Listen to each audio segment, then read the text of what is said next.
Get this thing back settled out. Okay, I got a lot. This is 144 foot of coax. It's got to get built for sample line. That is not going to happen today. So everybody looks at this and looks, what the heck are you doing over there? This has got to get shipped out to a customer. So I need to put it over here in the ship out section. I've got to go ahead and grab some coax to get put in line for the build section. This is what's going to get built today. I'm going to go ahead and, there's several parts I'm still waiting on. My bench is still a mess. I took it apart over the weekend, doing lots of work. Like this is pulled off my bench. I gotta put it back somewhere later on. In the meantime, this is just gonna go back up here for now. I've got something, as you can see, that's been added to the rack, but we'll add some more as we go. This 393 has got to get put away. I've got to get it routed to a different spot. We got some more routing to get done. In the meantime, I'm just going to throw a zip tie on it. It won't hold it for crap, but it will do something. My bench, again, like I said, is a wreck from this past weekend. So give me a second to put it back together and we'll start getting some coax done. I'm going to zoom out just a little bit so you guys can see what's going on over here on Facebook and YouTube. I don't know how this TikTok's going to work out, so I do apologize for you guys on TikTok. I try to put you all guys together, but it keeps glitching out, so we're going to, in the meantime, just run it like this.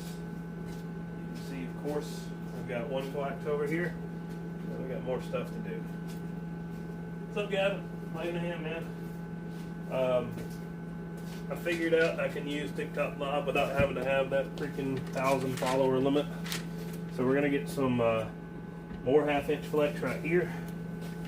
I'm going to try to at least get 2 coaxes complete and 1 coax partially done today. Here's the other coax. Right, y'all. Ta-da! So let me move my hammer and this box over here.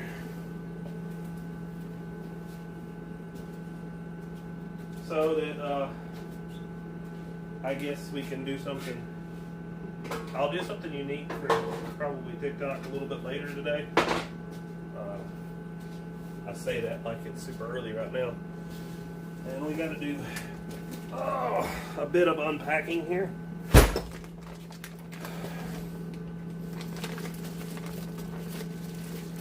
I've got to do an end on this piece of 393 right here, so I got to finish that end ASAP. I am stocked up on coax ends right here. I've got some new pieces coming in now too. Look. What's up, Grease Monkey? Hope you're doing well. Let me throw this coax connectors in here. So I'm trying to stock up so I don't have to go up on prices anytime soon. Some areas I'm just not going to be able to. It's just not going to be possible because there's just too many things to order, and I just don't have that much money. But in some areas, you guys will like it because I've got probably, I don't know, maybe 300 and something connectors in stock. So my price on my connectors is not going to change anytime soon. So that's one positive. Got a bunch of Teflon SOP39s. I don't know what angle my video is on TikTok. I've got you guys on a different live. We got some more reducers. This is my normal reducers right here. Go in this bin right here.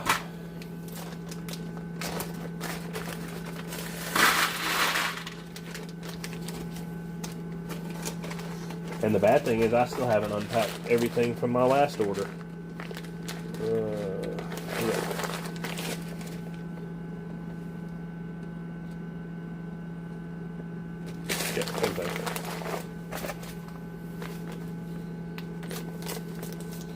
I'm going to try to walk over there a little bit say hello to you guys on TikTok because I don't want to neglect everybody over there. Hey, YouTube's popping too. Hello, YouTube. Hope you're doing well. Hello, everybody on TikTok. Hope y'all guys are doing well. We're doing a little bit of unboxing. I've got some quick disconnects right here that we're doing. This is just a quick disconnect for an antenna setup. I've got puck mounts for doing a puck. I haven't been keeping these in stock because there's just so many available, but I was ordering some stuff, so I might as well just get some pucks. So I got a few pucks in here, nothing crazy. I got some more DIN QCs. I got the LC QC. I've got DIN ones right here, 7/16 DIN, and then I've got LC female QCs right here, everybody, and then UHF QCs. That's still not even unpacked from last time. These I'm probably keeping. They're my swivel quick disconnects. I've got a project that I was working on myself. I'll probably put them over here unless somebody just has to have them. There's another one right there. I've got two of them for mine. And I got some more. This has got a bigger bolt on the bottom, so it's a pretty decent sized bolt. It's just a pass-through terminal mounted setup. Then I've got new quick disconnect tops, just so I have extras. New. I don't know why. I guess I probably should. I guess I need to inventory it anyway. So we got a plethora of brass in stock now.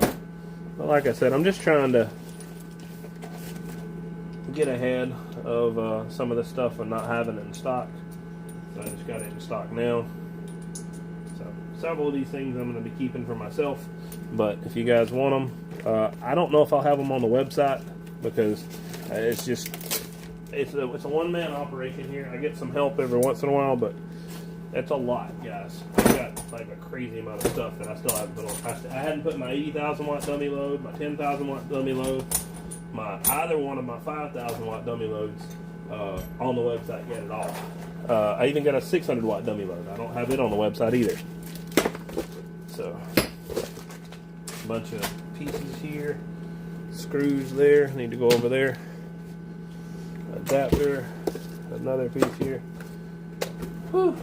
I did get to clean up the shop. I got to do a little bit of cleanup while I was working, so the shop looks pretty nice in other areas. Ignore this one. We'll act like it's clean already, but even though I got plenty more work to do. Put these pucks away. If you guys want anything, feel free to message me. I will. I have a website. It's dwinsrfsupply.com. That's the website for the TikTokers, and that's the website for Facebook and YouTube. It's just dwinsrfsupply.com. Not super hard. It's just this bit, whatever the name of this page.com. I will put this stuff away later. Let's get to work.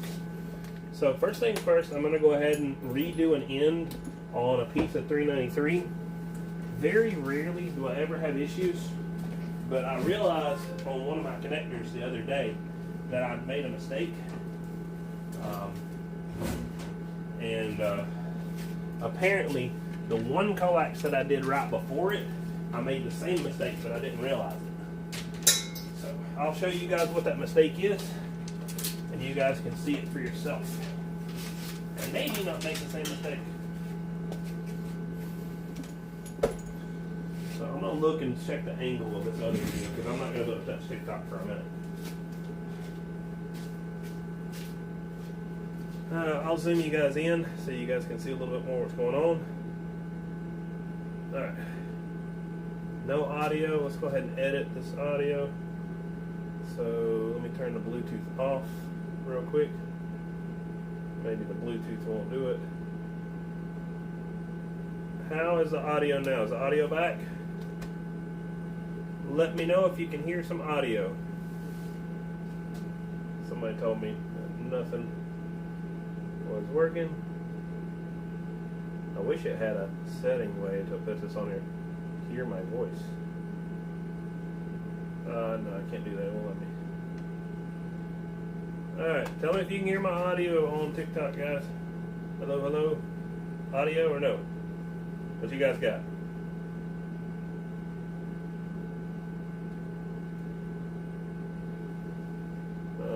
I can't put a question on here. So nobody said anything, so whatever. I'm gonna get back to work. So let's build this 393.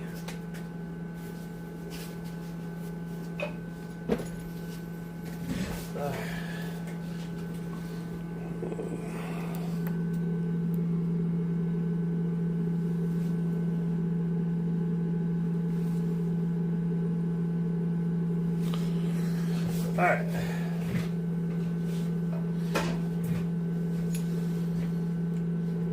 So what I have to do on this is something a little bit backwards. I don't do this on too many videos, and you probably won't see me do this really again, hopefully at least.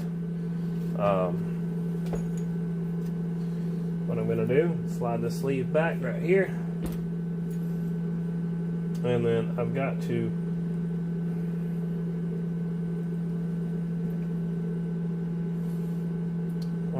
let's see how I can do this. I'll just have to do it by hand. So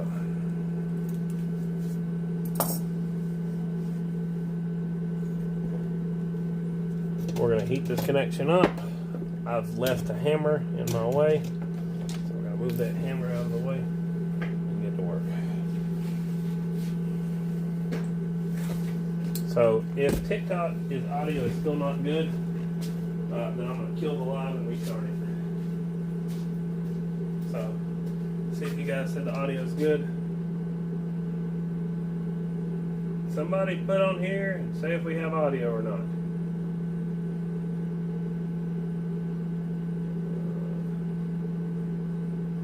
So let me kill it and come back. I'll just come back. So let's turn this off. Now.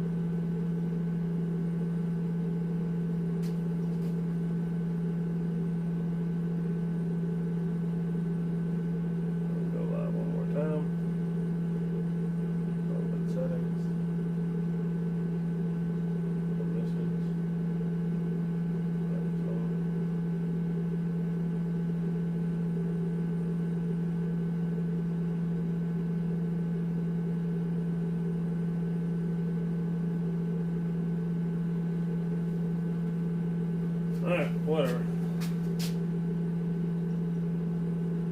Let me know if my audio is good or not. YouTube, can you guys hear me alright? Facebook? You guys let me know. So we'll heat this up. We'll get to work. That's the only bad thing with technical difficulties. You start having troubles with stuff. Jeez, man, it's just a nightmare.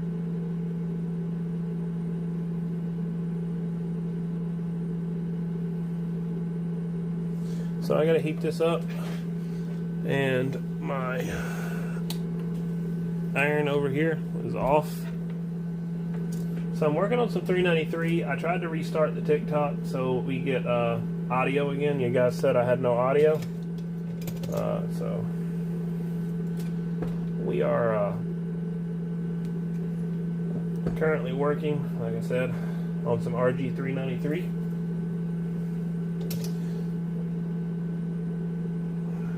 What can you guys on Facebook see? Yeah, we're good. Wrote it on paper here. Copy that. Appreciate you, Grease Monkey. Now TikTok's broke, is what it is. I know Facebook's fine. I've had some pretty good. I've got some pretty good experience with that, and we don't have no trouble with it yet. Thank God.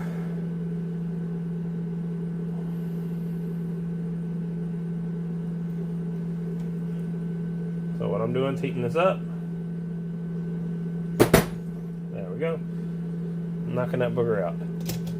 So what happened was the crimp on this Teflon right here had failed,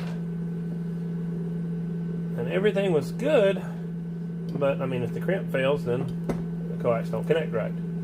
So we're going to go ahead and repair this and put a new end on.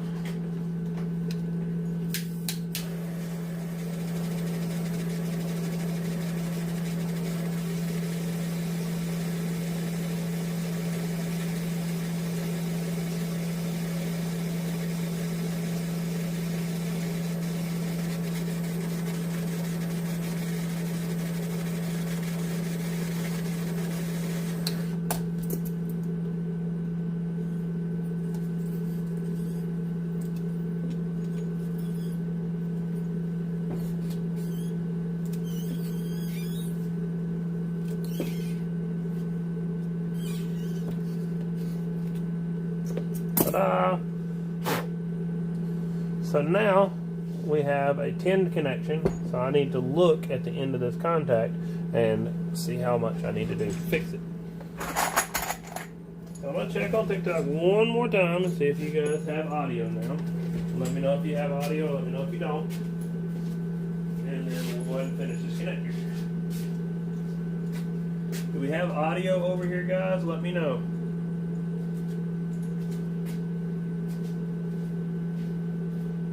I got like an audio gauge on Facebook and YouTube. I can see if I got audio or not on there, and it's working pretty good. So, new end, new reducer. Now, we'll check the body of this connection. I need to put this booger back.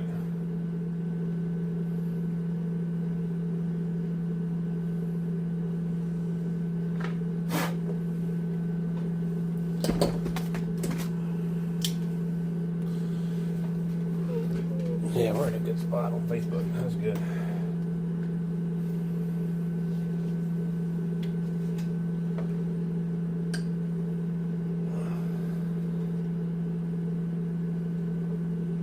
Now be careful when you're touching this stuff. There can be sharp edges, there can be hot connections and stuff like that, especially with what I just did right there, because that is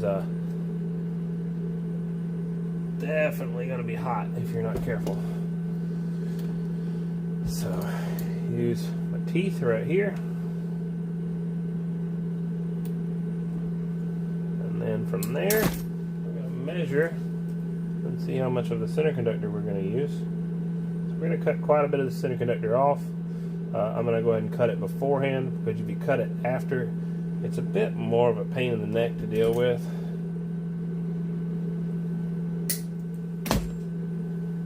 So, just preemptively eliminate those problems from showing up.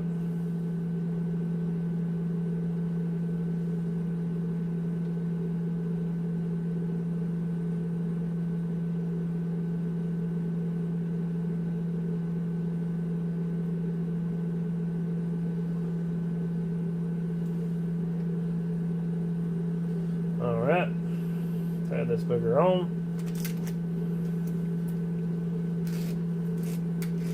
So here's where I have to be careful. What I did was, when the crimp head failed, I was too aggressive.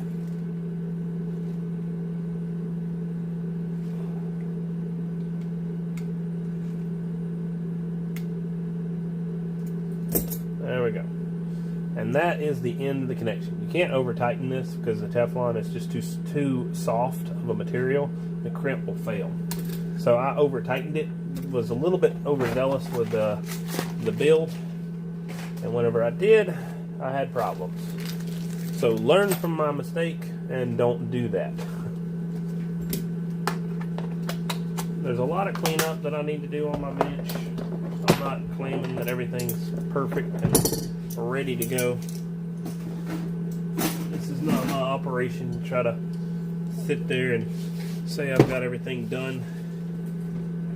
Because, believe you me, it's a royal nightmare to get the bench clean, get personal stuff done, get stuff shipped out, and then get all these orders done in a timely manner, especially the times that I'm quoting. So it's definitely a fun, delicate balance. Hence the reason I'm sitting here working at, what is it, after midnight? So, yeah. Let's definitely part of it. So this is enough cleanup for now. I will clean up more later. I say that as I'm grabbing more stuff to pick up.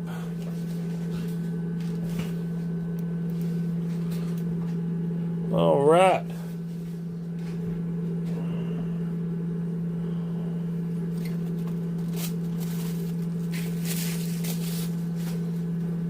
YouTube, if you guys got questions, y'all feel free to ask.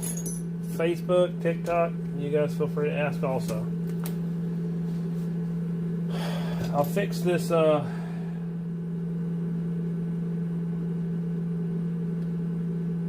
microphone ordeal here soon. I got my microphone normally set up on my Facebook and YouTube. As of now, I'm going to kill this so you guys don't have to hear it running. It's got a little bit of a loud operation, and you guys could probably hear me better if I didn't have something like that running in the background. So I want to heat that up until the solder starts wicking in, and then from that point we want to add solder until it bonds and covers this connection. So this is RG393.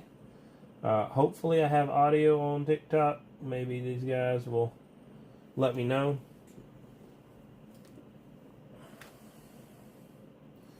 But we're working on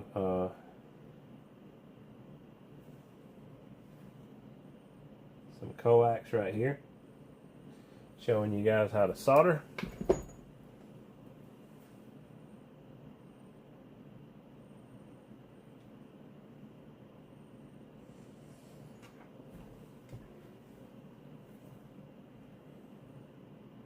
So we're just running the solder all the way into this contact until it bonds. And we got one more to do. One more to go.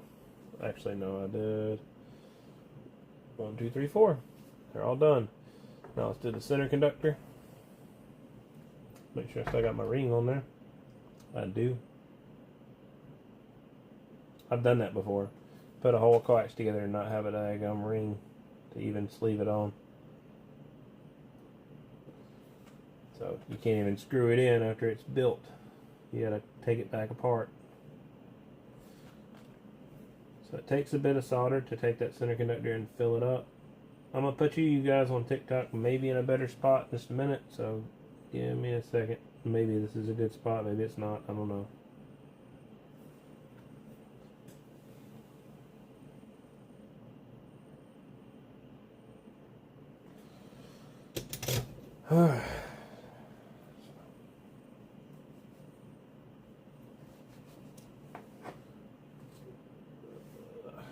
A little bit more, got a little inclusion I gotta clean up.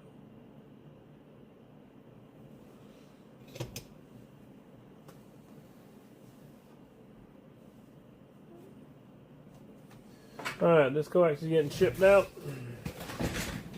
Facebook so you guys can see how she bonds. Well, everything sets up. That's how she looks. And then YouTube. Or excuse me, TikTok. You guys can see what's going on and how this stuff bonds and connects. So, let you guys see what's going on.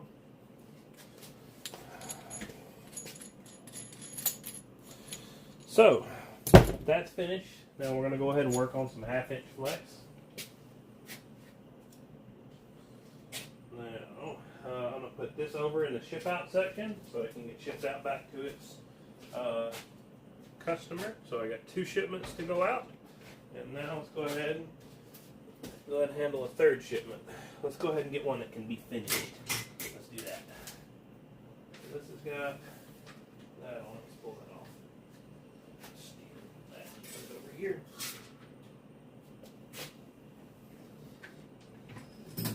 All right. So this is 1/2" flex right here. It is a Helix in the Helix family. It is a flexible wire, so even though it looks like it's big, I don't have nothing to show you. Where's it at? Even though it looks like a big old piece of 1/2-inch hardline like this, that's a pain in the neck to kind of wiggle and move around. It's significantly more flexible. You run that booger on around and do what you need with it. That's the cool thing about 1/2-inch flex. So throw this up here and we'll get to building it.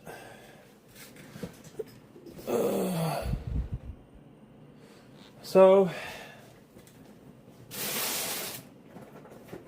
this right here is AVA 5. This right here is 1/2-inch hardline. This is 7/8. This is what AVA 5 is.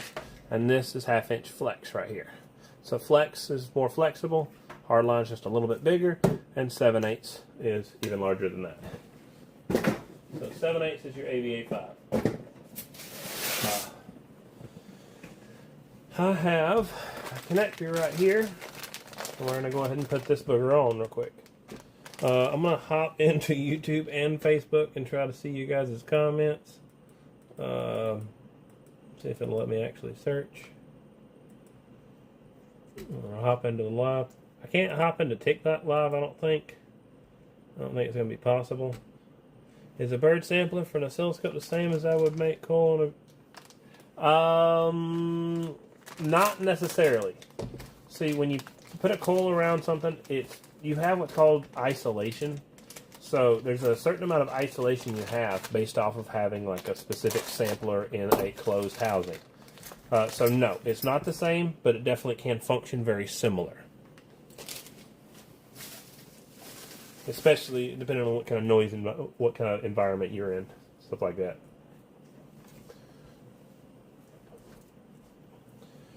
Alright, TikTok, if you guys got questions, I will do my best to try to answer you guys. I do apologize. You guys are in kind of a weird spot over there, so I can't really see what's going on. Maybe I'll let you guys see me. Nah, y'all guys can look at the bench. It'll be alright. I had it pointed on me in the past with some of my cameras and stuff, and it's fine, but you guys can't really see what's going on, so it works out better for this way, I think, personally. So, hop in over here.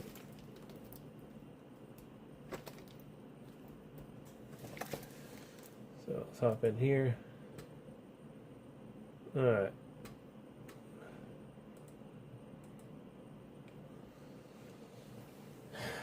Next, here we go. So, I've got to cut this back. Let me show you guys a piece of paper real quick. In the paperwork, there are multiple revisions of these. So let's show you guys one of these. I've got a newer one right here. If we look right here, this is, for a similar wire. It's a bulletin number 237556. But revision number is F, right? So then I can go over here and look at this one. It's bulletin number 237556. So it's the same bulletin, but it is revision B instead of revision F. So something pretty cool to see, to show you guys, like, there's some interesting things they do. They'll revise these sheets and stuff like that. Like, they got a little ruler on the side, but all of them have the same basic instructions. Whenever you're doing this type of connection right here, you don't want to rotate the rear and you want to rotate the front. It's going to be the opposite for 1/2-inch hardline, but they do call for like a specific cut with each one, and each thing is different. So I try to avoid giving you guys exact measurements, because if I ship you a connector, it will have the measurements in the packaging. And if I don't ship you a connector and you order a random connector, and here you are following my tutorial, then guess who gets blamed? Not the connector, me. So yeah, we're not doing that. So we cut the jacket back, and then we go ahead and cut the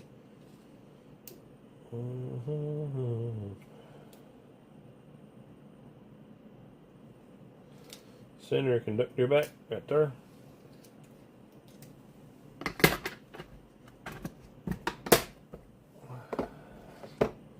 I'm not going to be using that for this build, nor am I going to use that.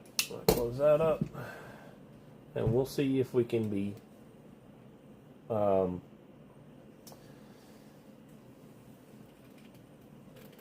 little unique in our design, and see if I can get away with this. I usually can, but we'll see in just a moment whether I was successful or not. I was successful. It worked just fine. So the goal that I try to avoid, if you look in the data sheet, where does it got it? There you go. It says to, I can't even show you, whatever. Trim the cable jacket. So it wants you to use, what tool does it ask for? Just basically a hacksaw, pretty much. So it asks you to use a hacksaw right here. Then it tells you to remove the outer conductor. Then it wants you to remove the foam and adhesive. And then it says remove debris. That is a loaded statement right there. There is a lot of debris, a ton, whenever you use some of those techniques for working on some of this stuff. So it's definitely a pain in the daggum neck. So I try to avoid that way because I don't want to have to sit there for 10 minutes pulling out debris and stuff. So this is why you see me do a little bit different with my cuts. I did show you the tool that I used. It's not super complicated. It's just a matter of maintaining tension. Make sure you didn't cut through the jacket. If you want to use some sort of hand tool to do it, like a hacksaw or something like that, you're welcome to. Just make sure you clean out the shavings, any material that you may have built up. So it's pretty important that you don't forget that step. Copy that. Yeah. I ain't really hiding it too much, but I think it's a lot cooler to be able to see the bench and stuff like that than it is just to look at my mug all day. So, in my opinion, I'd say the bench is a little cooler.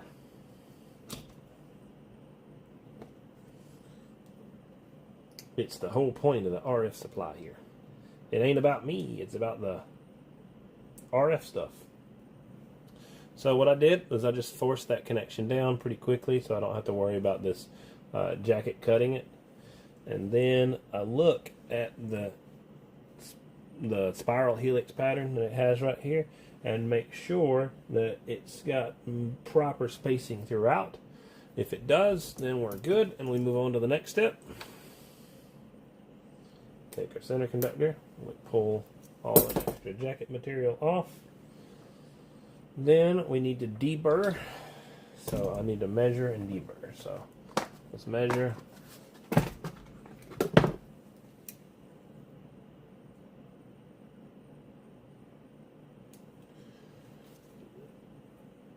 All the way to the end.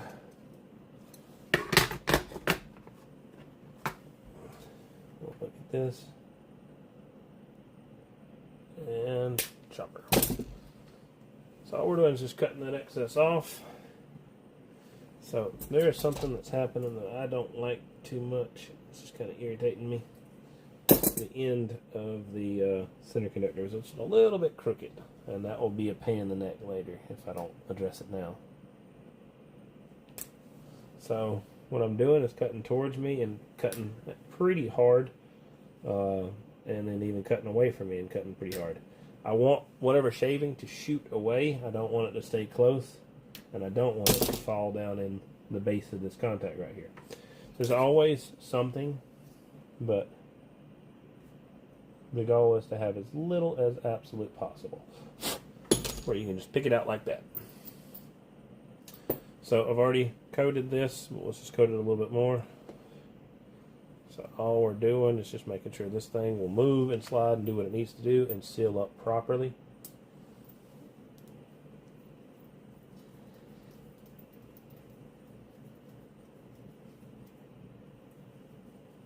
So I threw a wrench in the bottom a little bit too early. It was a preliminary decision there. So right here, it's kind of irritating to me. What happens on this shield is it kind of needs to thread on there nice and even. and I want it to get locked into place.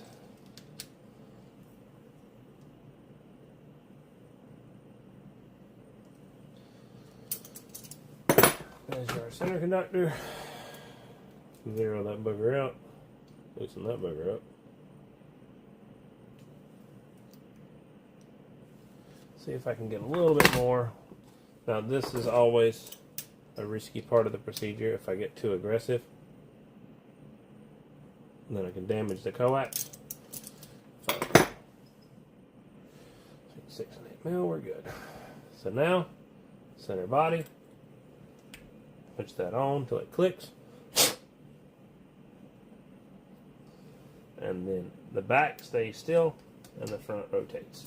We'll go ahead and add a little bit of lubricant around this O-ring right here on the base of this, just so it don't bind up and catch on us.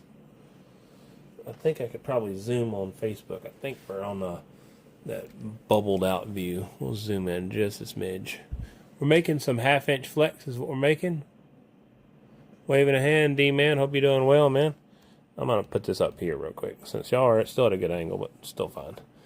But yeah, this is 1/2 inch flex is what this stuff is. This is a type of coaxial cable. It's used in broadcast a lot, so you'll see it on like cell phone towers and things like that. It's also used in just communication stuff in general, so that's where you'll see it. And what we're doing is what's called a 7/16 DIN end. It's a very common 50 ohm termination in that world, at least. So there we go. Now here's the scary part. When you're working on this, the goal is to rip it off. If you can rip it off, you didn't put it on right to begin with.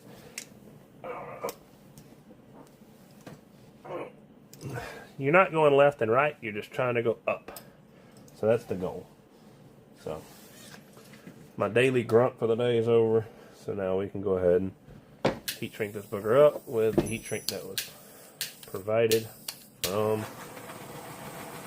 factory. The manufacturer offers these on this coax. I'll be working on some 1/2 inch hardline, and they do not have any sort of heat shrink on those. Don't ask me why. Maybe because they don't have as much faith in like their spiral helix design, and they just want some extra protection there. Maybe they think it looks better, and they released it with one of the revisions. I don't know. All I know is there are literally thousands of these put up with the way they set them up, the way they're built and designed to be made to be done. So I don't get super lost in the details, stuff like that.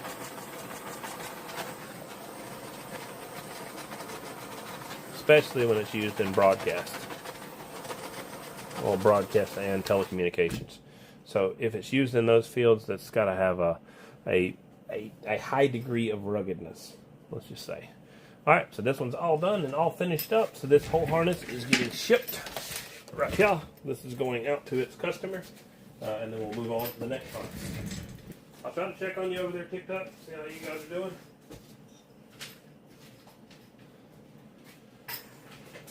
Alright. You guys doing well? Hope so. Maybe so. I don't know. Alright. We'll just get to work and get on to the next harness. So the next harness is going to be 1/2 inch hardline. It's going to be this stuff right here. So this stuff is a bit harder to move around, but it has lower attenuation and has a little bit power handling. So it's kind of the niche it kind of falls into. Give me just a second for you guys on Facebook. Maybe even on TikTok. I don't know if it's zoomed in or not. And we're going to run it up like this. So I need a little bit more. Let me see. Come on, you can do this.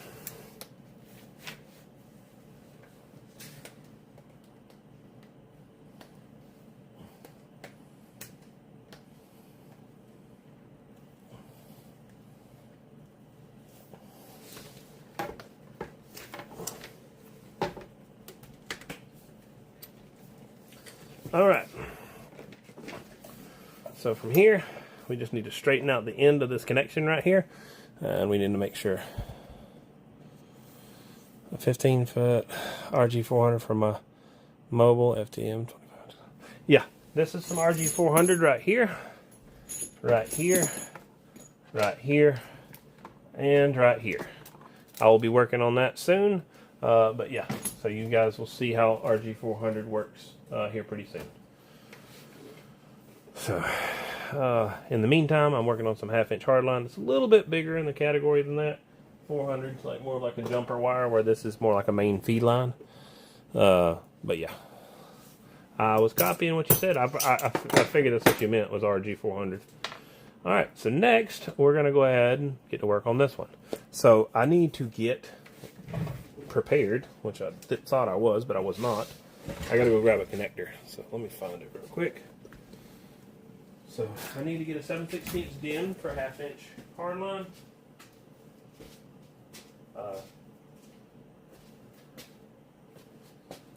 And I don't know. More interact.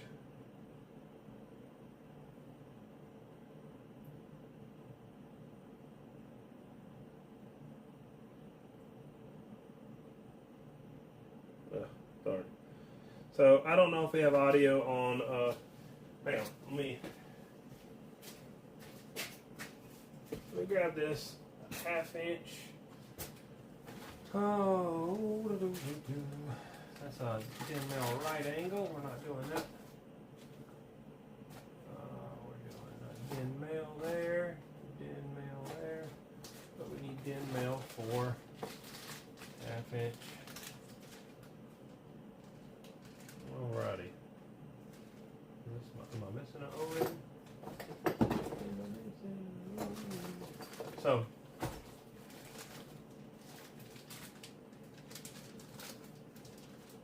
between the two of these, I should have the O-ring. I mean, I don't know if I'm missing one or not. But, actually I do know. So, let's lift this up, throw this booger up on my knee. And I got to get my scissors back down. I was a little too preemptive with pulling them things out of here too. That's what happens when I clean up a little too early, because you forget about all the different things you might need.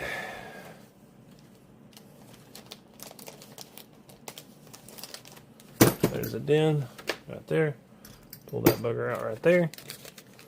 Throw that in the trash. My trash bag's slap full. I got to clean it up.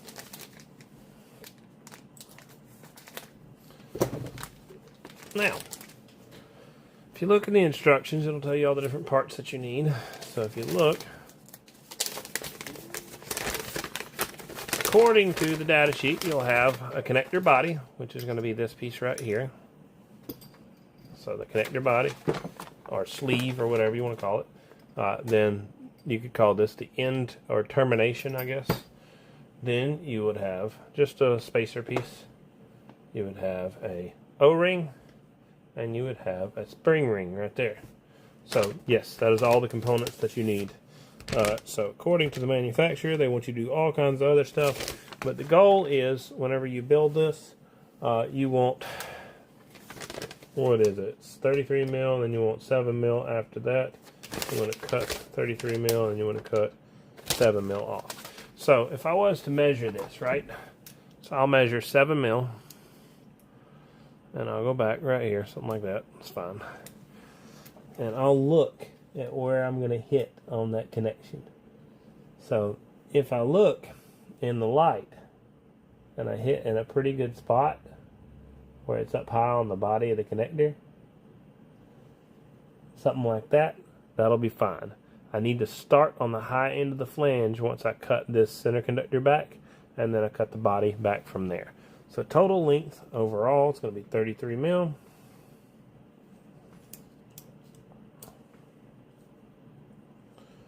Again, take that with a grain of salt. Don't be doing this with every connector, please. I don't want to get blamed for when you have a problem and you haven't like bought a connector from me or something. You're buying it from some random place, because there's a bunch of different style connectors for all this stuff. According to the, well, whatever. I'll show you that stuff later. I've shown a bunch of these data sheets, or excuse me, what do you call it? What would they call them according to the thing? Installation instructions on camera before, so it's not like it's a super big secret or nothing. It's just it takes time. I guess I'll keep this for a explanation for how a connection can fail. I like to keep any sort of failed pieces so that I can study them for the future and also show others how to be safe with that stuff. So I'm going to be aggressive with this again and try this one more time. This wire is a little bit larger. Is there any difference between genuine Amphenol?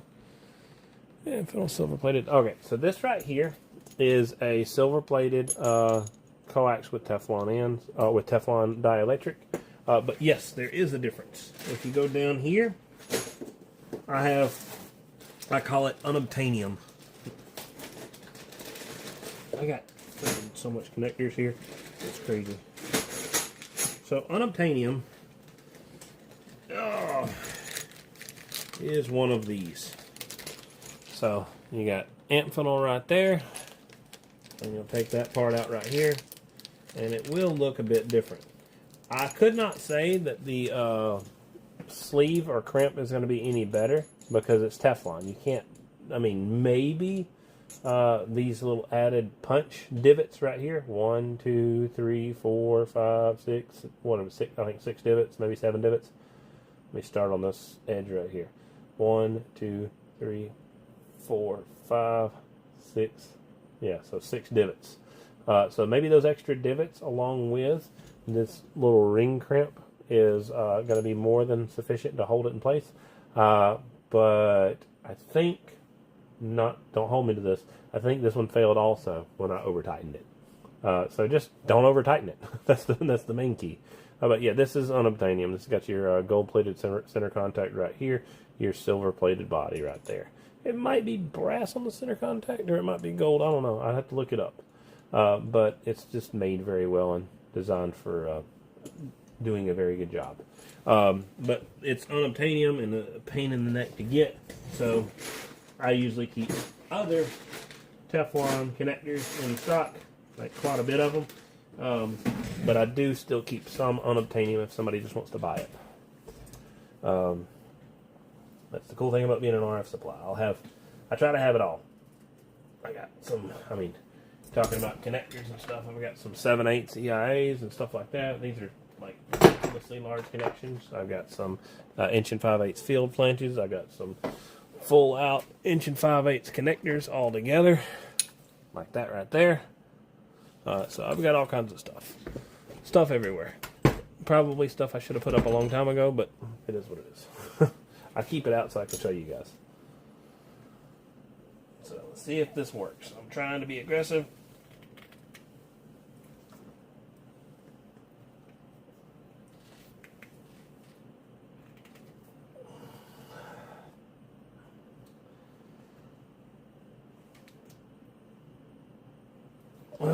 See if it worked. If this failed, then I'll just go back just a little bit further and this will be fine. But ideally, if all goes well, then I'll have this whole body on this connector cut back.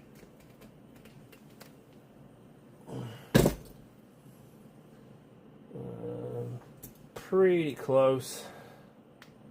Looks like that just let it loose the rest of the way. We'll see if this comes off. And we'll check and see how this works.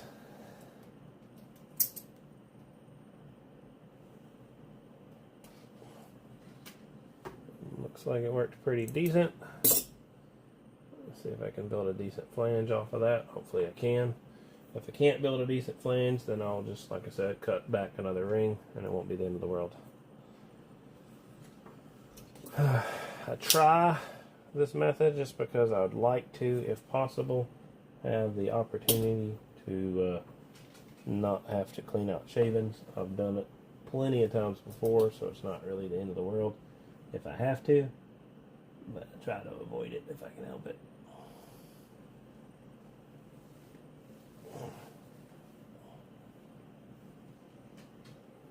Sorry, I'm trying not to bump the camera.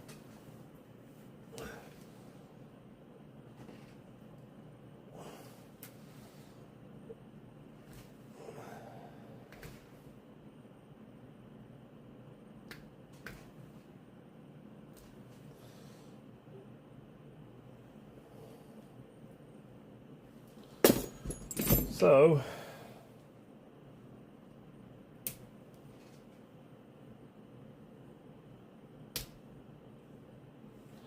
didn't cut deep enough, so I got to cut a little bit deeper right here.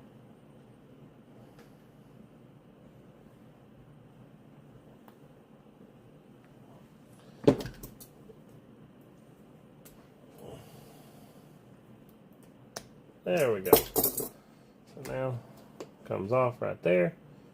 Our flange. And it's okay. Well, let me look at it real quick. I don't think it's going to be good enough. But cool thing is I can just cut it back another ring and it'll be fine. The only negative about it is I have to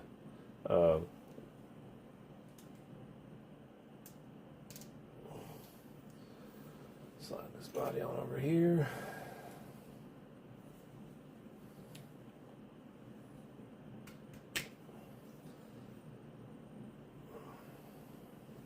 The only negative is I have to clear out shavings.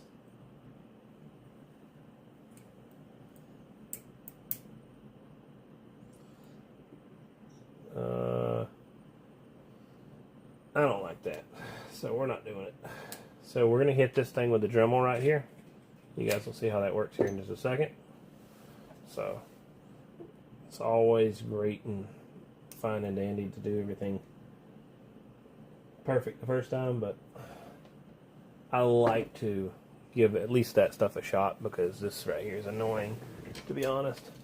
If you got a Dremel, it's not too bad, but if you're doing it with like a hacksaw, yuck, it sucks.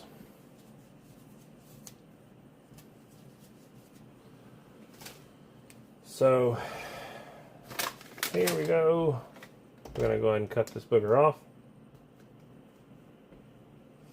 I gotta find my cutting wheel. Go over there. I don't see one, so I'll just grab another one. I've got a whole pile of cutting wheels back here in my drawer. We'll use this one, I guess. I don't want to use that one. That one says plastic. So we'll just use this one. This will be fun.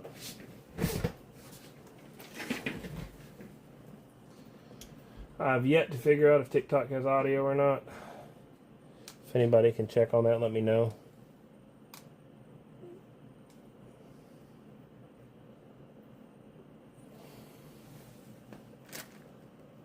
Alright, any more questions, y'all feel free to ask. It will not hurt my feelings at all answering it. So I'm going to cut this off of the bench just so I don't have all this crap on the bench right here. I'm going to cut it down a little bit lower.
So I got to replace this with a brush, and then I'm going to try to cheat a little bit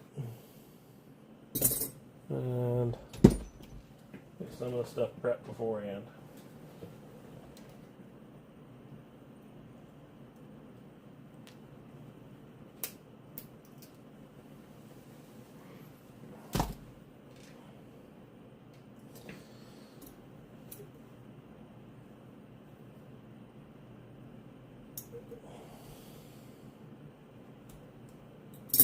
So we're going to hit the wire brush inside right here before I cut the center conductor. Also good.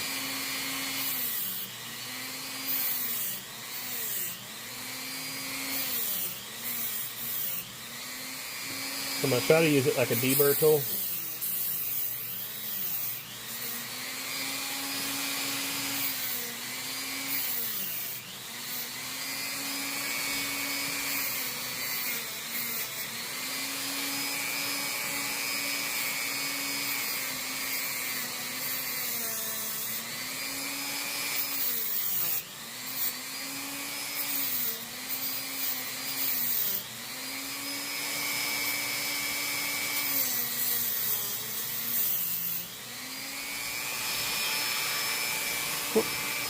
So, see how successful I was.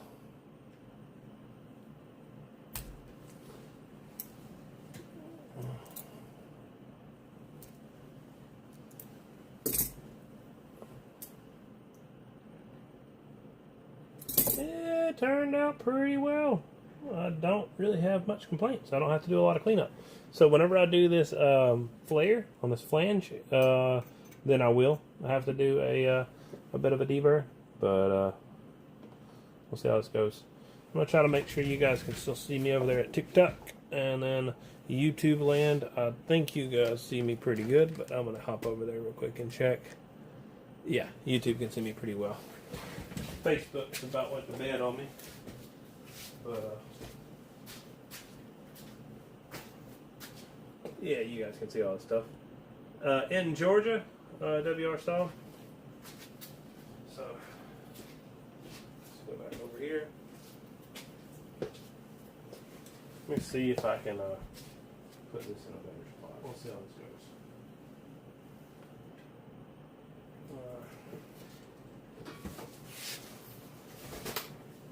Give me a second. I'm going to work on this. So, let's loosen this up. So, I'm working on a tripod real quick. So, I'll let you guys on. Can I get you to make me a cable? RG400 intermodal FME mil spec. Yeah, sure. I can build any connectors you want. I do 400 all the time. So, I can build whatever you like. The only thing you'll have to do is for custom connectors and stuff, you'll have to order those custom order. I can build you an invoice. I don't have all the connectors on the website that I have available, but I'm a distributor for pretty much everything. No, I'm not exit 164. I am I'm not a front door business with my RF supply. So I am I build coaxes, Helix, and all kinds of other stuff. You can't come into my shop and to get this stuff though, unfortunately, just simply because it takes lead time to get this stuff done. I'm putting you guys on TikTok a little bit closer. It looks like I got audio now, so that's pretty awesome. So, but yeah, I got a bunch of stuff that I'm building out right here. This is working out pretty dang well. That worked out good. So, can't really see you guys' comments that well. But, yeah. I do a lot of bigger harnesses and stuff. Now, you could message me about that exit. I do know a bit about it.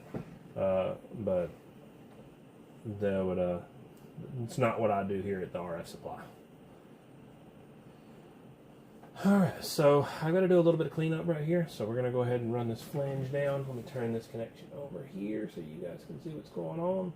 I'm going to be way over here working, and you guys can see everything right here. So the website is dwinsrfsupply.com. So it's pretty easy. It's pretty self-explanatory right there.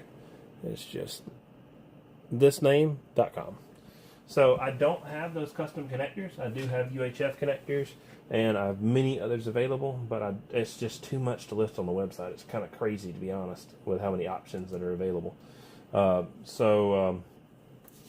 If you don't have any, if something's not listed on the website and you would like it, then absolutely feel free to reach out and message me, and then I will let you know what I can do with it.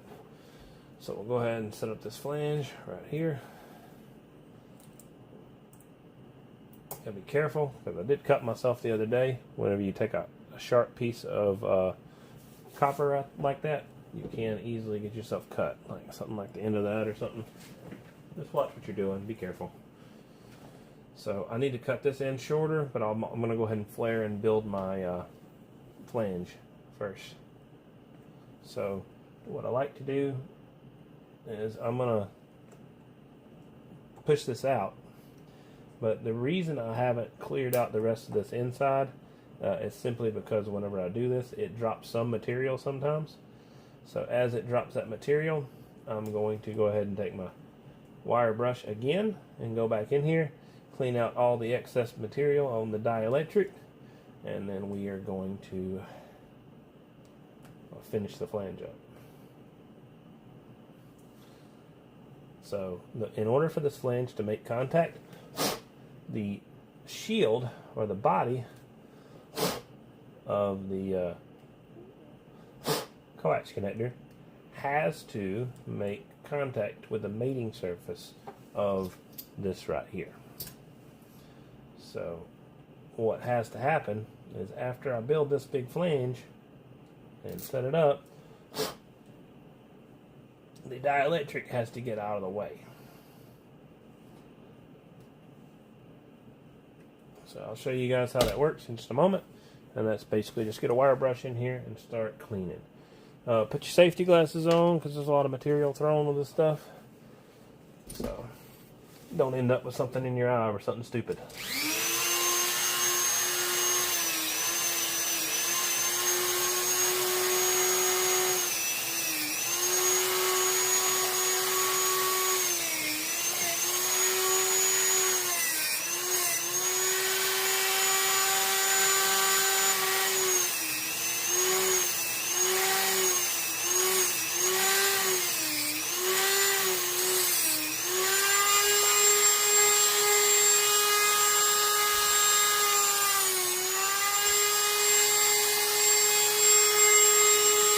There's a small spot I can't reach because my zip tie is too short, so I'm just going to take my needle nose right here and just pinch it off and pull it out.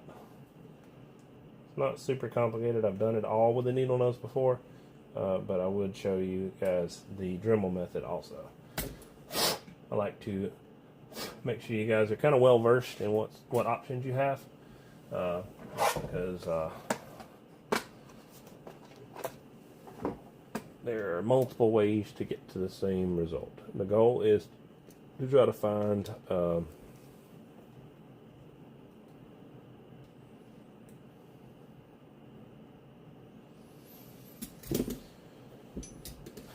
goal is to try to find a good method to keep this stuff, one, efficient for time's sake, and two, proper for just making sure you don't screw it up. It's easy to do if you don't watch what you're doing. Had a fellow that was having some issues with the connector the other day, and they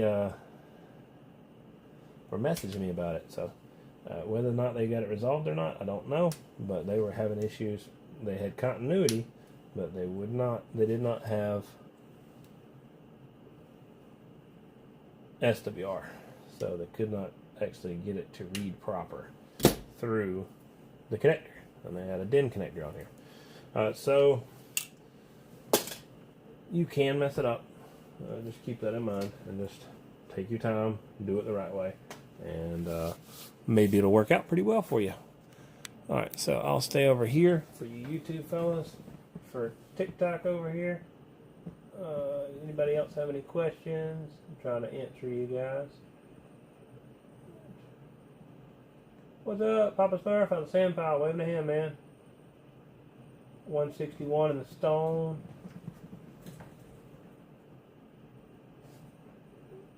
Waving a hand. I didn't see anybody else. I see several other people. If you guys got more questions, y'all feel free to hop in here and say hello. Alright. Let me get back to work. I gotta have like a chat readout or something for everybody's chats. I don't know. I'll figure it out someday. Because I got YouTube, I got Facebook, and I got TikTok right now.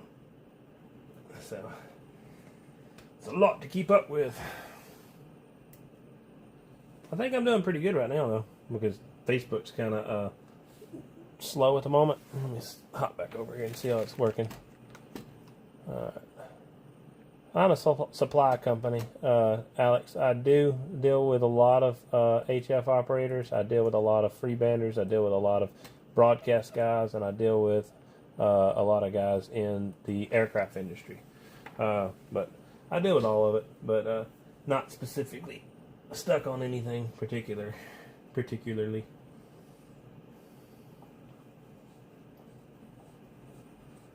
Anything to do with RF, I like it. It's fun. I enjoy it myself.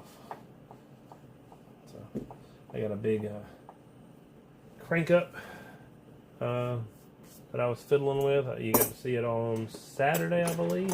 If you guys were hanging around on the live. If you didn't get to see it, feel free to go back and check it out. So now, let me show you guys a little bit of something different. I just worked on some half-inch flex. Now we're going to show you some half-inch hardline. So on half-inch hardline, if you go to the back on this, it tells you to move the rear body and keep the center termination still. So what my goal is here is to lock this into place, keep it as still as possible. Actually line this up properly. I got it on backwards. I'm acting like I'm loosening it off. So lock this into here and then start tightening this body to it like that.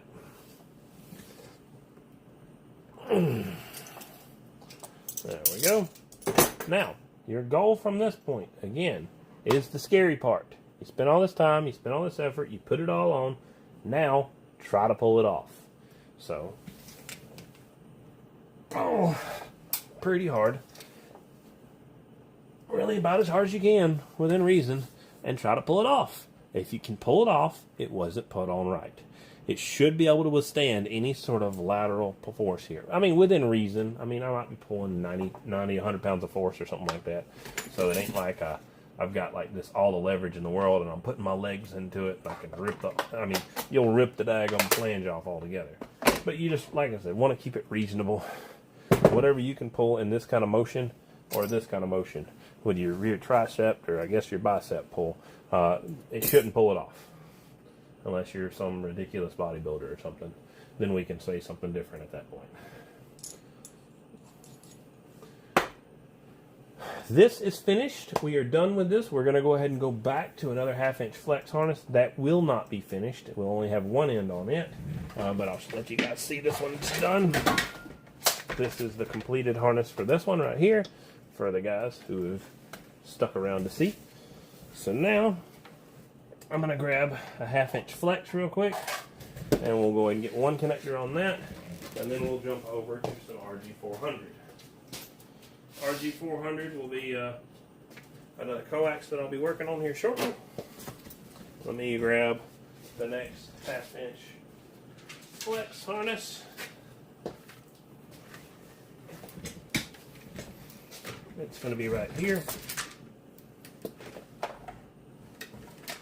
And whatever.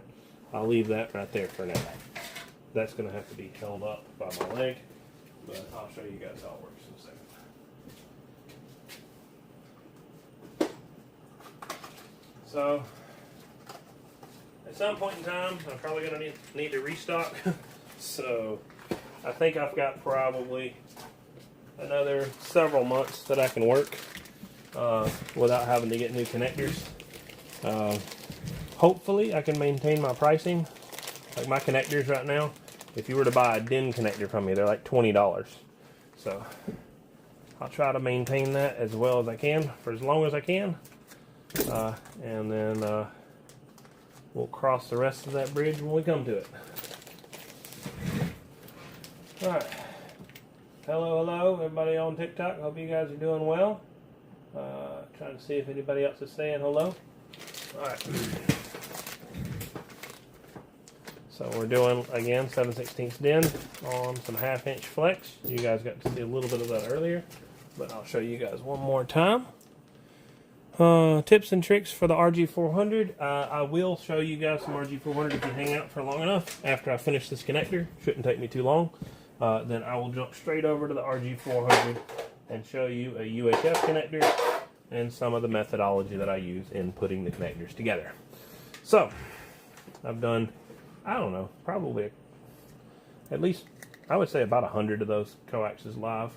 But I will, of course, be happy to do more, because I've got plenty of them to do, plenty of them that's ordered, so I got to finish them anyway.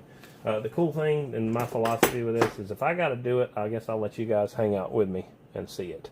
So it should be fine. All right.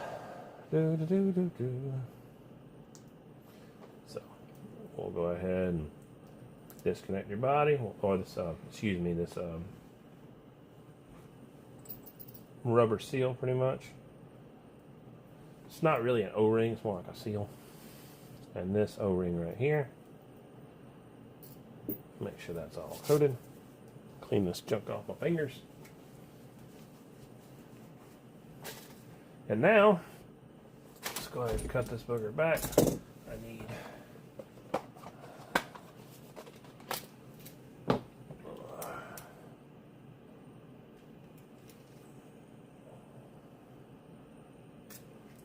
that right there. Again, I've done enough of these. I know what this measures out to be, and I just did one just a minute ago, so I'm kind of speeding along on this part of the process. It's not, most of the time that I spend working on these coaxes is talking to you guys. I think you guys are worth it, so it's worth the little bit of extra time that I invest doing a coax and talking to you guys about it than it is me working out this big production run and doing it all off camera. I think it's a little bit more beneficial to the guys that watch.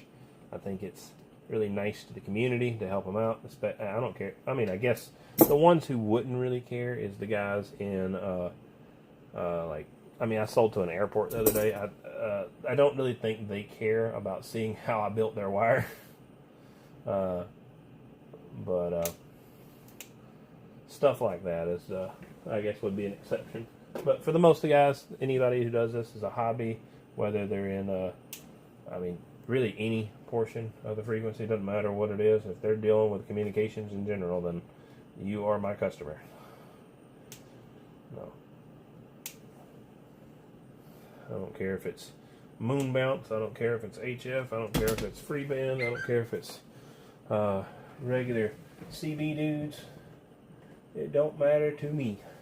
Alright.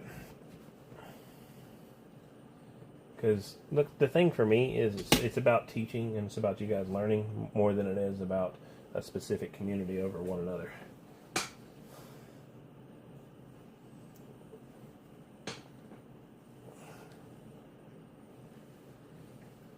Alrighty.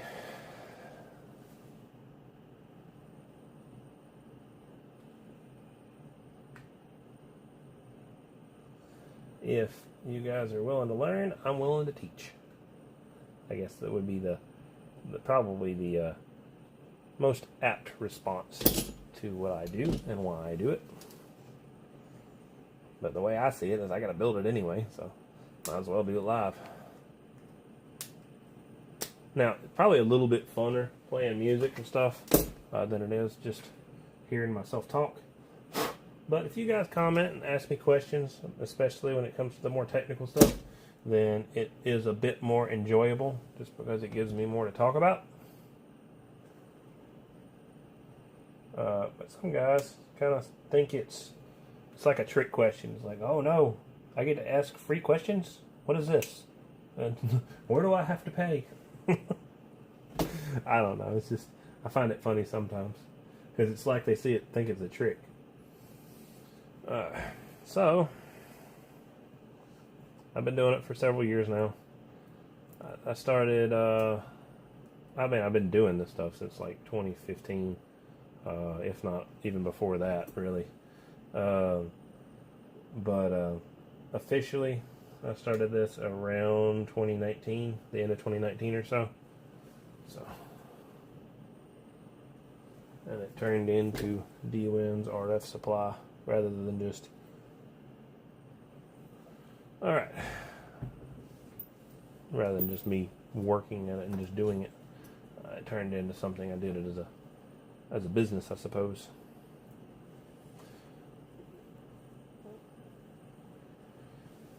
Inch and 5/8, I guess, would be probably one of the larger coaxes that I've worked on. But, I mean, at this point, I've worked on so many coaxes, it really doesn't... I'm not really concerned about any style coax at this point. If you give me some air core, I can work on air core. If you give me some... I mean, really anything.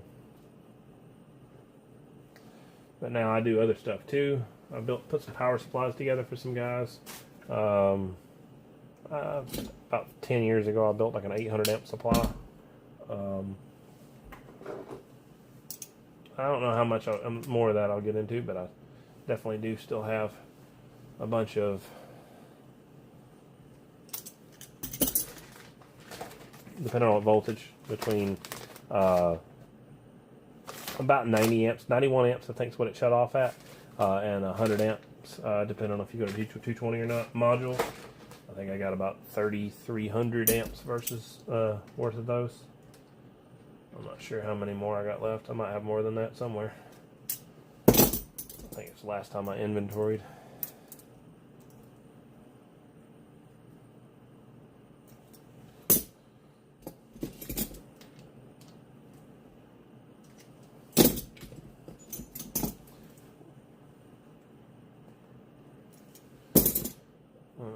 So that's not long enough. I need body to go on further.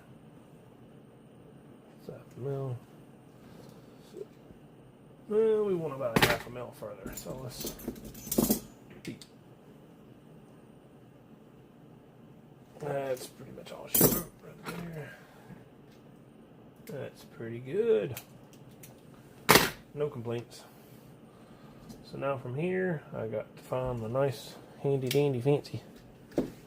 Alright, we'll be on, what's up? What's my YouTube channel?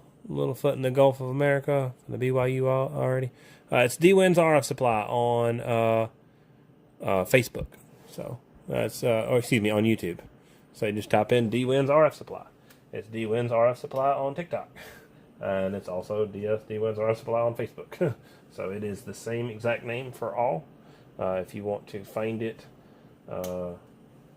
I think the or whatever, if you're going to do the website, it's youtube.com/DWIN, DWINS, RF Supply. No spaces, no apostrophe, no nothing. Because they don't let you do that in website URLs. But website is the same way. It's literally just D-Win's RF Supply with no and no apostrophe. It's just DWINSRFsupply.com. That's what we do here. Alright, so let me look at the end of this, see if I need to clean up this center conductor. So what I'm doing is just basically a deburr on the end of this.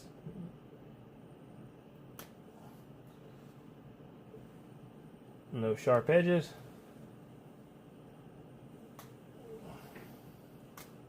Are allowed. So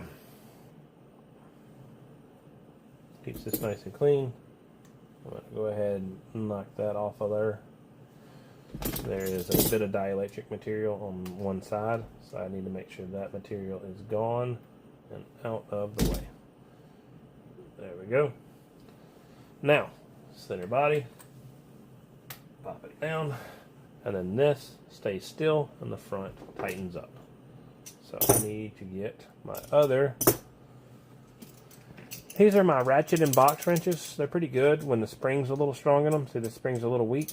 When the spring's strong like this one is, what they do is they automatically reset the tension. So you can ratchet on the end of a connection So say it locks into my knuckle and starts twisting my knuckle, then I can move back and then lock into my knuckle again.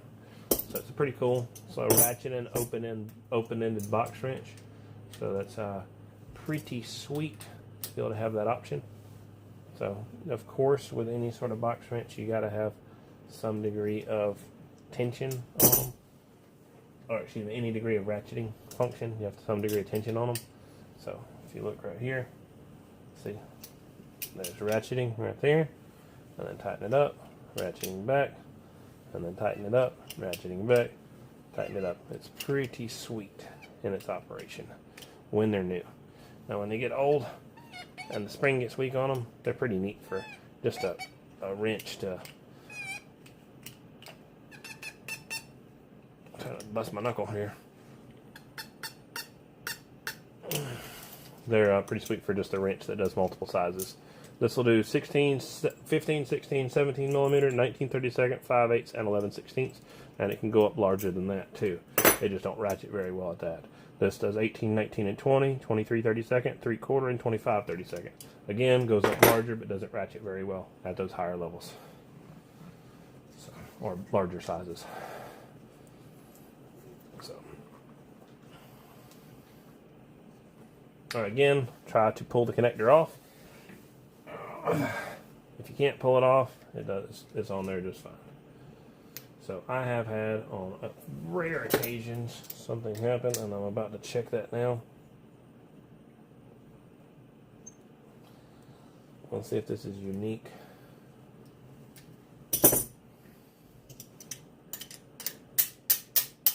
It is not unique, it is fine. So I had a connector body. I actually saved it right here. Nope, I didn't save it right there. It's somewhere. I put it up there. So I actually received one of these with no threads on the inside of this ring right here. So it wasn't threaded at all. So here I am trying to screw it on. I'm like, what the heck is going on?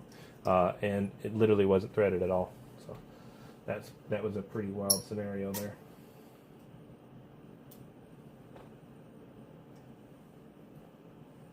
So I'm being a little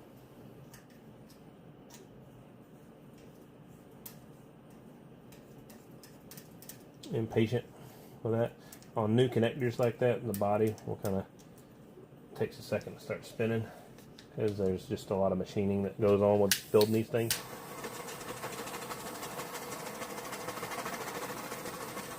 And they don't like to have a lot of tolerance, so it takes a minute to get them spinning.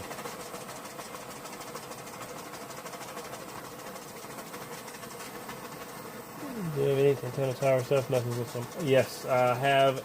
Well, I'm not selling it right now. At some point in time, I may sell it. It is a mobile crank-up tower. It's 106 foot tall with a tilt-over function with hydraulics.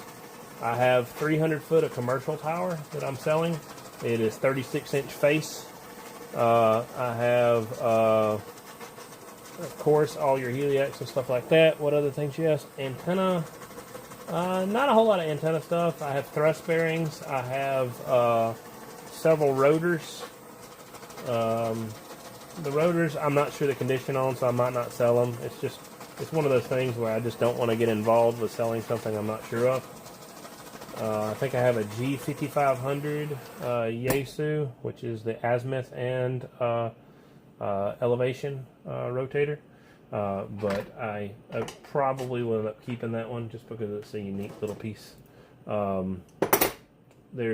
It just depends on what all I get put on the website. If I get the hanger in one day and I just put it all on there, then I'll have a lot more available. I have sockets for tubes and all kinds of crazy stuff. So I have all sorts of stuff in the shop. I kind of feel like taking you guys around, but let's finish this RG400 since you did ask and you have been waiting. What's up, Littlefoot? Waving a hand, man. So this 1/2 inch flex is prepared and ready for Tuesday's job. So I'll be back on this Tuesday and doing that. We'll go ahead and put at least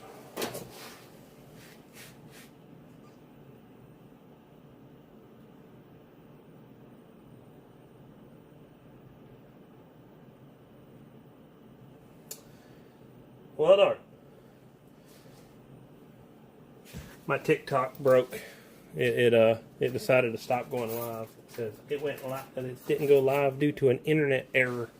That's fun. Whatever. I was gonna show you guys the guys that are hanging around on TikTok around, but that's just how it goes sometimes. I've got a charger somewhere. This thing's dying over here. So sorry, TikTok. Let's get on some RG400. I'll explain this and show this real quick, and then we will move on to some other stuff later. So I'm gonna zoom in for this part of the video and let you guys see a little bit more. Waving a hand 178, hope you're doing well. Waving a hand 511, hope you're doing well. Michael, hope you're doing well too. Oh, that's Littlefoot, sorry. I just noticed that. So we're zoomed in a little too much, but we'll turn this camera down. Try to get it to focus. So, is this good? Let's turn this over on the TikTok. Alright, yeah, I don't know what happened to the live a while ago. Maybe it won't die on me again. We'll see what happens. So, whatever.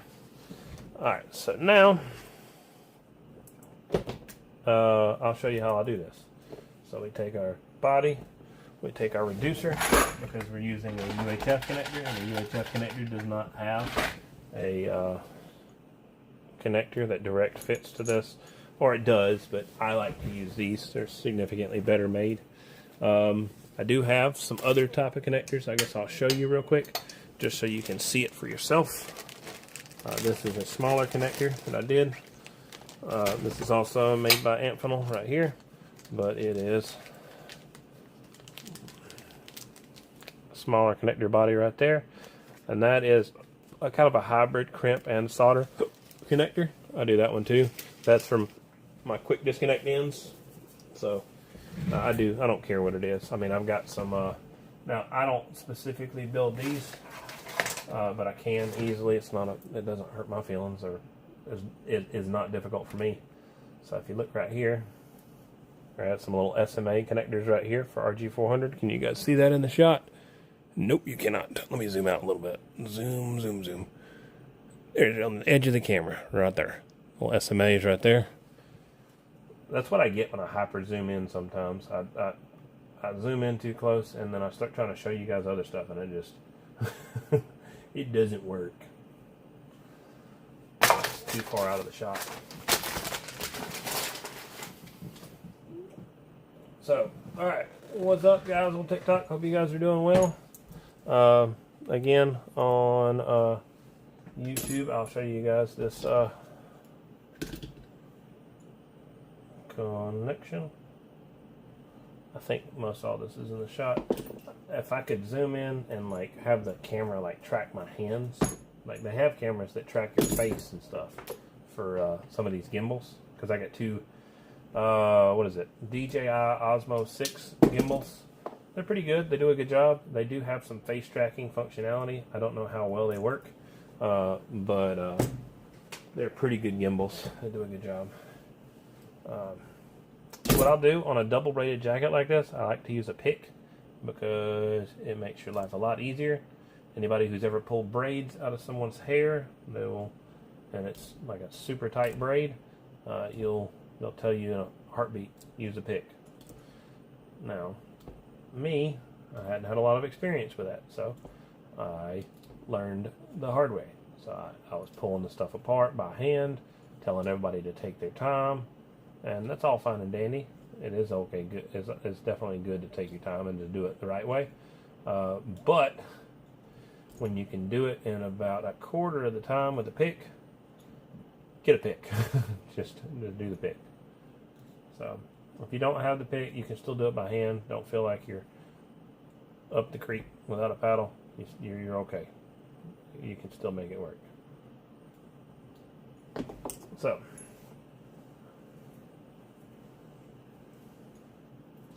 you want to spread the shield out in a nice uniform fashion. You want it to be pretty well evenly covered. It don't have to be perfect. You can have it bundled in some areas, but ideally you want it evenly spread. Then you want to take that heat shrink over here. You want to take some Teflon. You want to take some, I mean, you could even use black tape if you wanted to. It doesn't really matter as long as you create some sort of dielectric spacing between the body of the connector and this connection here.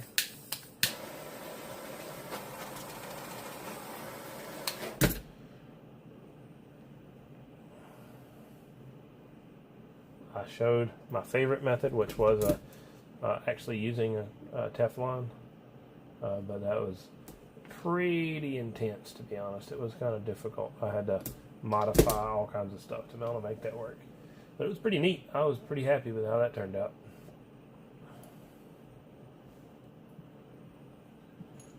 Run your body on up in there. Line it up. Take your pliers right here.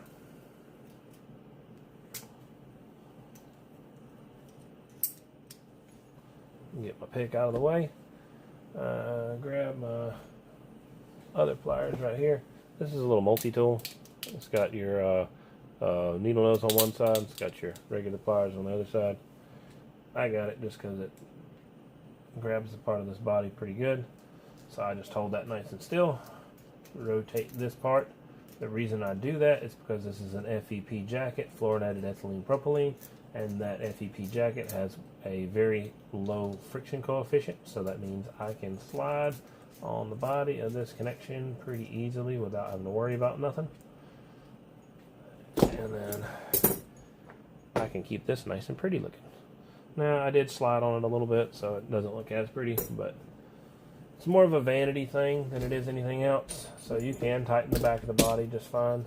And if you're using other types of coaxes that doesn't have a low friction coefficient, that don't have a low friction coefficient, then you're definitely going to want to go ahead and tighten them on a different way with the rear body moving and not the center conductor or the center part. I need some water.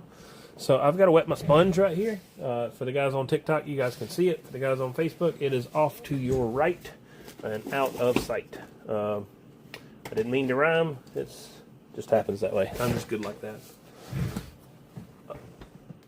No. So we're just wetting the sponge. I need to clean the tip of my soldering iron. So if you like, guys, look. Tip of the soldering iron gets trash and just junk on it all the time. So you get a sponge, a piece of, there's like a brass wool material that Weller sells also, and you just want to knock off all that extra material. Doesn't matter if there's a little bit of solder left on there. I'm not really concerned about that. It's mainly just the contaminants. We want to clear them off. I'll move my cutter over here. Set down. Next is going to be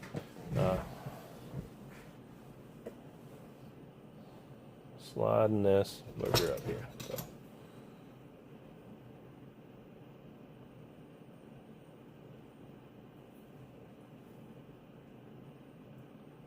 So is that in the shot? It is in the shot. So you want to apply your heat to the source, and you want to apply your solder to the actual connection that you're heating up.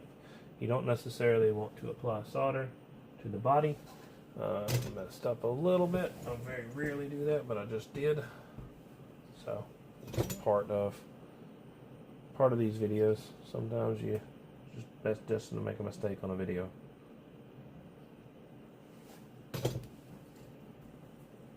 So I had a little bit of solder that went around that edge, so I just went ahead and cleaned that up before it kind of spread out anywhere.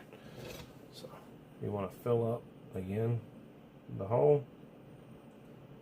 You want to let it all the way out to the end because you want to have good contact and good bond all the way along this coax. When it cools, you'll see an inclusion start to build up most of the time on these. You'll wipe it off, you'll see your inclusion, then you'll go ahead and add some more material to kind of fill in the gap. You just want it to look nice and smooth when you're done. If it doesn't, then you just add a little bit more.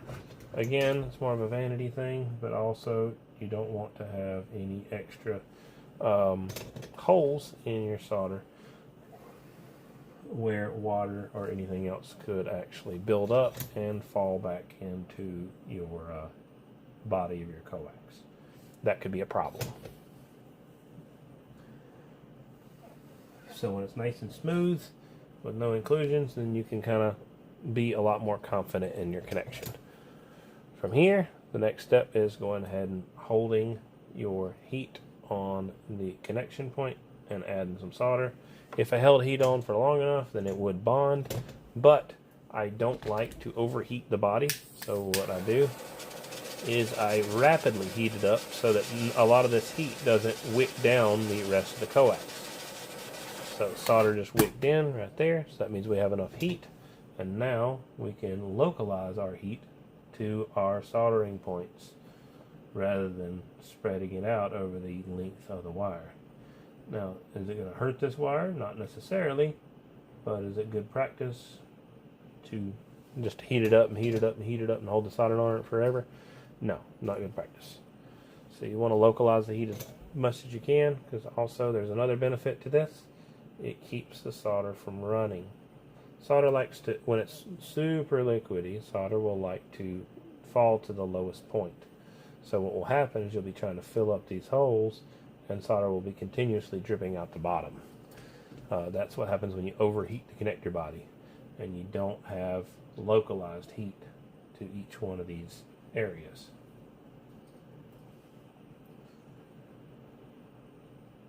If you guys got more questions, y'all feel free to ask. I'm doing a lot of blabbering and not a lot of listening, or not a lot of reading, let's say. So comments are appreciated, questions are appreciated, and they are welcome.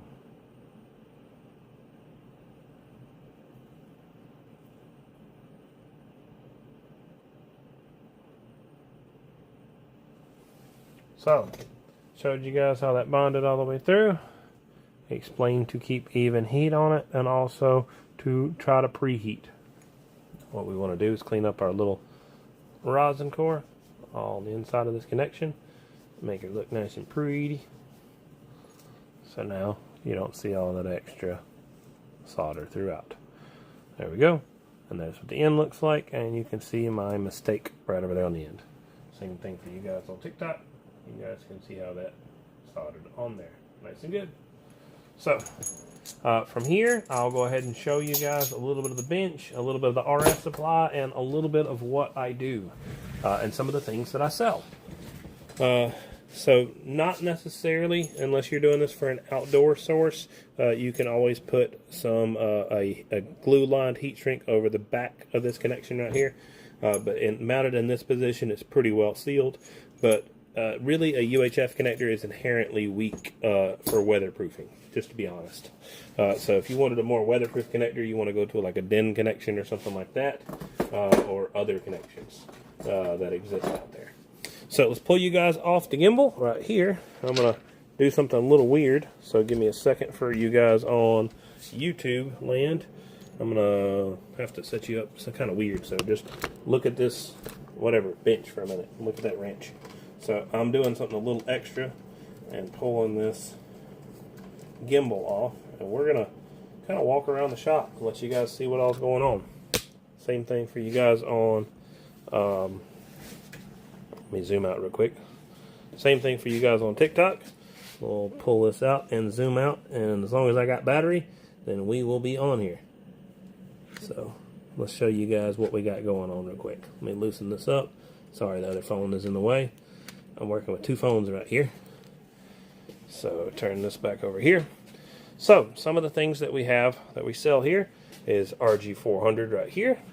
Your bird meters up here. We sell these right here. The bird panel mount meters right here. Sell more bird meters there for a larger setup. More panel mount bird meters right there. Sell tons of different slugs right here of all different sizes. I have HF all the way through to pretty much any frequency for the most part. Bird dummy load right here. This is no longer a 2500 watt because it's got the fan kit on it, so it's a 5000 watt. We have 3% on TikTok, so give me a second, guys, and we will try to keep up. So we have another dummy load right here with a fan kit on it. So that one should be 5,000, but it might be a 2,500. And then we have a 600 watt dummy load right here. This bugger is slow because the battery's dead. Zoom, zoom, zoom.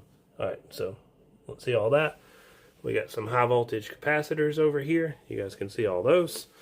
I've got tons of other stuff. I've got some Philly strand over here. So there's this bench is, okay, so there's the Philly strand right there. Sorry, I'm trying to watch both phones at the same time, and this is absolute nightmare to try to keep up. So I've got a ton of batteries. I think we've got probably 50 kilowatts worth of batteries over here. So all sorts of stuff over there. I've got a bunch of mess over there. It needs to be cleaned up. Bunch more stuff out in another facility. Got some inch and 5/8, some 7/8, and all kinds of stuff right there. I've got a bunch of 4-aught telecom wire. Got some high voltage transformers. This area is a mess. I'll clean it up later. I got some high voltage wire and all kinds of other stuff. So TikTok has died. So that is the end of the video for TikTok. So that's just some of the stuff. I've got, I don't know, hundreds of other items, towers, and all kinds of stuff outside. 1/2-inch flex, 178. So that's what you want to use. 1/2-inch flex will be your ideal situation for what you're looking for. So I will catch you guys later. That is the end of the video. I've got, oh yeah, whoops, hang on, one last one.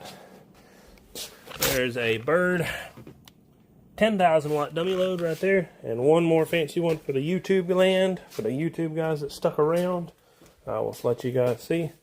Here is a hard to reach, hard to get to, but that is an 80,000 watt Bird dummy load right there. So yeah, that's some interesting stuff. Again, shop needs to be cleaned. It's a mess, but it is what it is. There's always more to be done. Alright, catch you guys later. Y'all have a good one. If y'all need anything else, y'all just give me a shout. Again, we've got all sorts of stuff. So, this is the bench. This is a full digital Bird meter and all kinds of other stuff. This is a 10 watt to 10,000 watt Bird peak reading meter only. There's the Bird sample slug somebody was asking about. There's the birds with the peak kits right there. Of course, your normal birds right there. And then here is some fancy panel mount bird with 12 different inputs right there. But yeah, see y'all guys later. Y'all have a good one.